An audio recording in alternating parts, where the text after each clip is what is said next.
11월 18일입니다. 우리 오늘은요, 사도행전 1장에서 4장에 있는 말씀을 읽으시면 됩니다. 말씀 읽고 시작하는 좋은 월요일이 되십시오. 저는 오늘 말씀 가운데서요, 1장 11절에 있는 말씀이 눈에 들어왔습니다. 11절은 이렇게 기록합니다. 너희 가운데서 하늘로 들려 올라가신 이 예수는 떠나신 그대로 틀림없이 영광 중에 오실 것이다.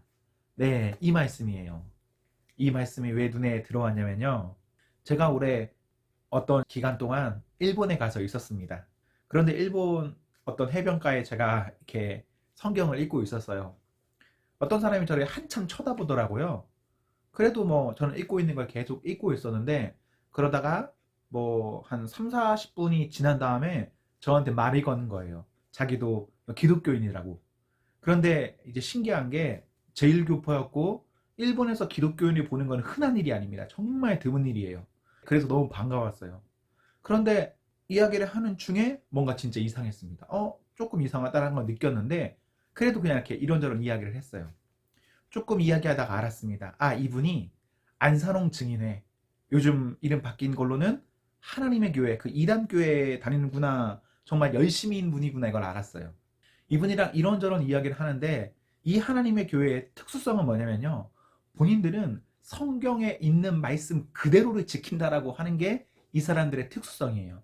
그래서 우리 개신교도들에게 어떻게 하냐면, 어떤 특정한 말씀들이 보여줘요. 대표적으로는 유월절입니다. 이렇게 보여주는 몇 개가 있습니다. 그걸 보여주면서, 왜 당신들은 이렇게 하지 않습니까? 당신들은 그래서 오리지널이라고 할 수가 없어요. 정상적인 기독교인이라고 할 수가 없어요. 당신들과 뭐 그 카톨릭과 당신들과 뭐 어두구와 뭐가 달라요? 뭐 이런 식으로 말을 해요. 그거 들으면 그럴싸해요. 성경에 있는 말씀 그대로 왜 안 지키느냐?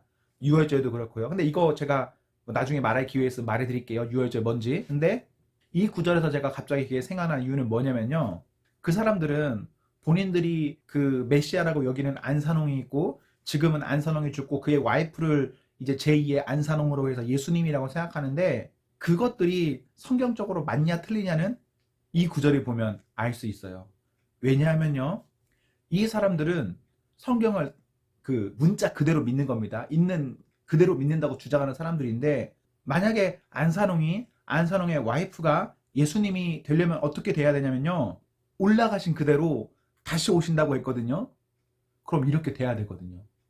그런데 이 사람들은, 안산홍은 성령으로 잉태되어서 이 땅에 오신 그 하나님의 자식이라고 생각하고, 그리고 그 와이프는 어떻게 생각하냐면, 안산홍이 죽고 안산홍의 영이 이 사람한테 영적 임재를 해서 이 여자가 제2의 안산홍이라고 생각하는 거예요. 그러면 이건 말이 안 되죠. 성경 그대로를 믿는다는 사람들이 어떻게 예수님의 승천과 그리고 재림에 대해서 다르게 믿을 수가 있어요. 그리고 이 사람들이 말하는 그 뭐 초막절 이런 것들이요, 이거 따지고 보면 진짜 이 사람들이 뭔가 잘못 생각하는 겁니다. 이 사람들이 성경에 나와 있는 그대로 초막절을 믿느냐? 본인들이 그렇게 한다고 진짜 말합니다. 하지만 따져보면 이 사람들이 이렇게 하지 않거든요. 진짜 그렇게 하지 않습니다. 그런데 그렇게 본인들을 한다고 주장하는 그 사람들이 참 답답한데, 제가 그분이랑 그 해안가에서 1시간 넘게 이야기했거든요. 한참 이야기했습니다. 그런데 그냥 그 생각이 났어요. 어떻게 예수님이 이렇게 승천하시고 오신다고 하셨는데 그런 식으로 본인들의 교주를 메시아라고 생각할까? 뭐 우리나라에 이런 사람 한두 명이 아니죠. 뭐 대표적으로 그런 사람들이 있을 뿐이지, 본인이 메시아다, 본인이 재림주다라고 하는 사람들이 있어요. 그런데 재림주가 되려면 어떻게 해야 됩니까? 하늘에서 내려오셔야 돼요. 재밌죠? 참, 참 재밌는 세상이에요. 지금 보면. 네, 사랑하는 성도 여러분, 저는 오늘 말씀 보면서 이걸 그냥 나누고 싶었습니다. 우리 오늘 하루도 하나님 앞에서 말씀 읽고, 말씀 읽으셔야 그것이 성경 공부고, 성경 공부해야 이단에게도 문제 없는 겁니다. 은혜로운 하루가 되기를 소원합니다. 아멘.